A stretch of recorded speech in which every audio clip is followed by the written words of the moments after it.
The European Union says it is planning to slap additional duties on U.S. imports in response to Washington's tariffs on EU steel and aluminum. The European Commission says it expects to conclude the relevant tariff procedure in coordination with member states before the end of June. EU members have supported a plan to set 25% duties on up to $3.3 billion of U.S. exports in reaction to what they see as illegal U.S. move. The European Union, Canada, and Mexico have all responded angrily after U.S. President Donald Trump last Friday ended their exemptions from tariffs of 25% for steel and 10% for aluminum. The European Commission has launched a legal challenge against the U.S. tariffs at the World Trade Organization. Trump's so-called protectionism comes as the U.S. midterm elections are drawing near.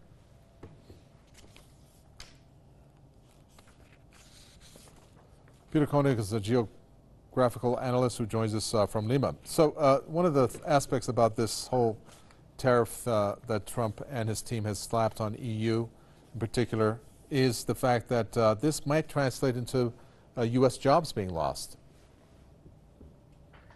Well, yes, thank you very much for having me. I think first we have to distinguish between the various trade blocs and the various trade wars. As you know, there are several going on at the same time, like China, Russia, and the NAFTA partner countries, Mexico and Canada, and finally the European Union, the EU, to which you're referring now.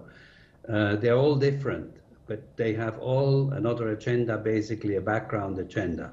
Secondly, there is much more behind the so-called trade war than actually trade, and I think that's what I'm really referring to.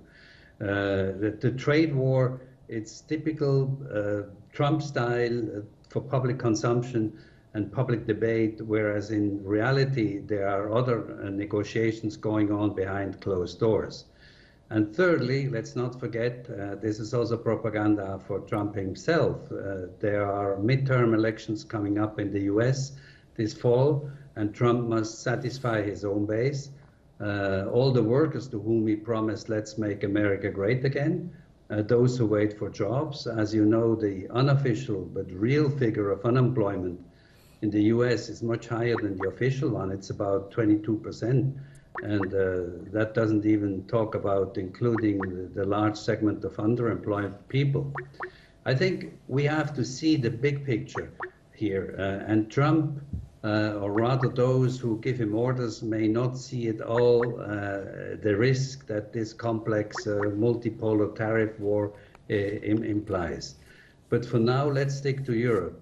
It is very well possible that the European Union will also impose import duties on US goods.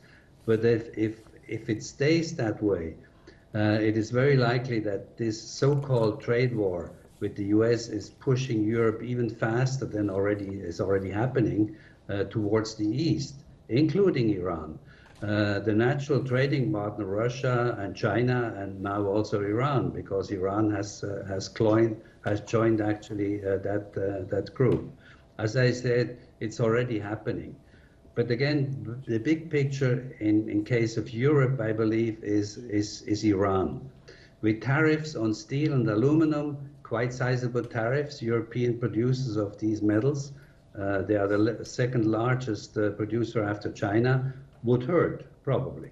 There may not be an immediate alternative replacement market. So Trump may want to blackmail Europe into accepting his new sanctions on Iran.